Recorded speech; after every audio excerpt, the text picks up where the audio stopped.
आप सभी को नमस्ते। रिया फिटनेस सेंटर में आप सभी का स्वागत है। आज मैं आप सभी के लिए लेकर आई मल आसन का अभ्यास कैसे करना है और मल आसन अभ्यास करने से कौन कौन से लाभ होते हैं। सबसे पहले तो हम बता देते हैं जो मल आसन है वो हम मल को त्याग करने के लिए वो आसन का अभ्यास करते हैं।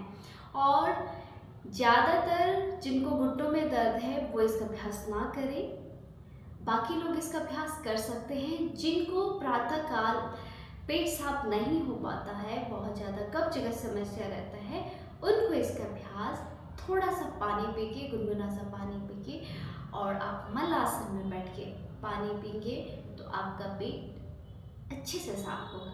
ठीक है। जिनके घुटनों में दर्द नहीं है वो 5 मिनट तक बैठ सकते हैं, जिनके घुटनों में दर्द है वो इसका अभ्यास ना करें। ठीक है। तो सबसे पहले हम इस तरीके से बैठेंगे, इस तरह से दोनों पैरों को थोड़ा सा गैप करेंगे। ठीक है। आपकी स्पाइन सीधा रहेगा, चेस्ट प्रॉपर रहेगा। ठीक है। अगर आप नहीं बैठ पाते हैं तो आपने क्या करना है, फिंगर कफ इस तरह से रखना है, हल्का सा स्पाइन को नीचे करेंगे, बस इतना भी आप कर सकते हैं। ठीक है। अगर पॉसिबल हो तो नमस्कार मुद्रा बनाया, इस तरह से स्पाइन को स्ट्रेट किया। ठीक है। और आप इस तरह से यहाँ पर रुक सकते हैं। 30 सेकंड से लेकर आप 1 मिनट तक होल्ड करें, फिर थोड़ी देर इसे रिलीज करें। ठीक है।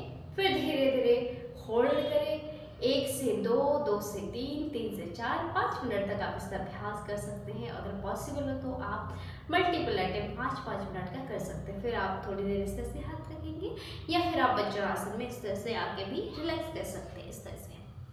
ठीक है। ये आप आराम से बैठ जाएंगे।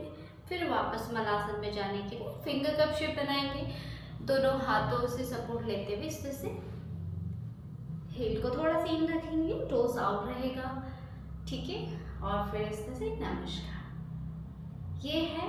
और इससे का वेरिएशन आपने क्या करना, जो आपका लेफ्ट वाला हाथ है वो आपका लेफ्ट वाला पैर से थोड़ा बाहर जाएगा। ठीक है। जो इसको इजीली कर सकते हैं मैं उनके लिए कह रही हूँ, इस तरह से। और फिर आपका जो राइट वाला हैंड है, फिंगर पॉइंट बाहर की तरफ रहेगा, इस तरह से हाथ से पुश करना है। अगर अच्छी फ्लेक्सिबिलिटी रहेगी तो धीरे धीरे बाहर जाएगा और आपका एल्बो स्ट्रेट रहेगा। फिर आपने धीरे से आपके राइट एल्बो को इस तरह से लेफ्ट साइड टर्न करना है और धीरे से डाउन की तरफ पुल करना है। लेफ्ट साइड देखेंगे और हम यहाँ पर होल्ड करेंगे 10 काउंट तक। Keep a normalised breath. 1 2 3 4, जितना हो सके आप इसको पुल कर सकते हैं। 5 6 7 8 9 and 10। Slowly come back centre. Same करेंगे, राइट वाला हाथ आपका बाहर जाएगा, जो आपका पंजा है उससे थोड़ा सा बाहर जाएगा, यहाँ पर नहीं, पंजे से थोड़ा सा इस तरह से, ताकि आपको लेफ्ट जो आपका घुटना, राइट जो आपका घुटना है वो आपको राइट एल्बो में सपोर्ट मिले। फिर सेम करना है, फिंगर्स को बाहर की तरफ करेंगे, धीरे धीरे पुल किया, शोल्डर को टर्न किया, राइट साइड देखेंगे, जितना हो उतना आप इसको पुल करिएगा।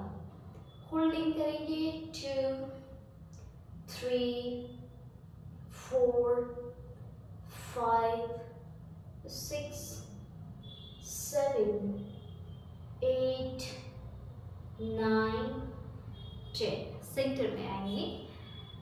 ये मैंने आपको 2 वेरिएशन बताए। ये जो अभी बताया है कि थोड़ा सा एडवांस है, बहुत सारे लोग तो मल आसन में भी नहीं बैठ पाते हैं।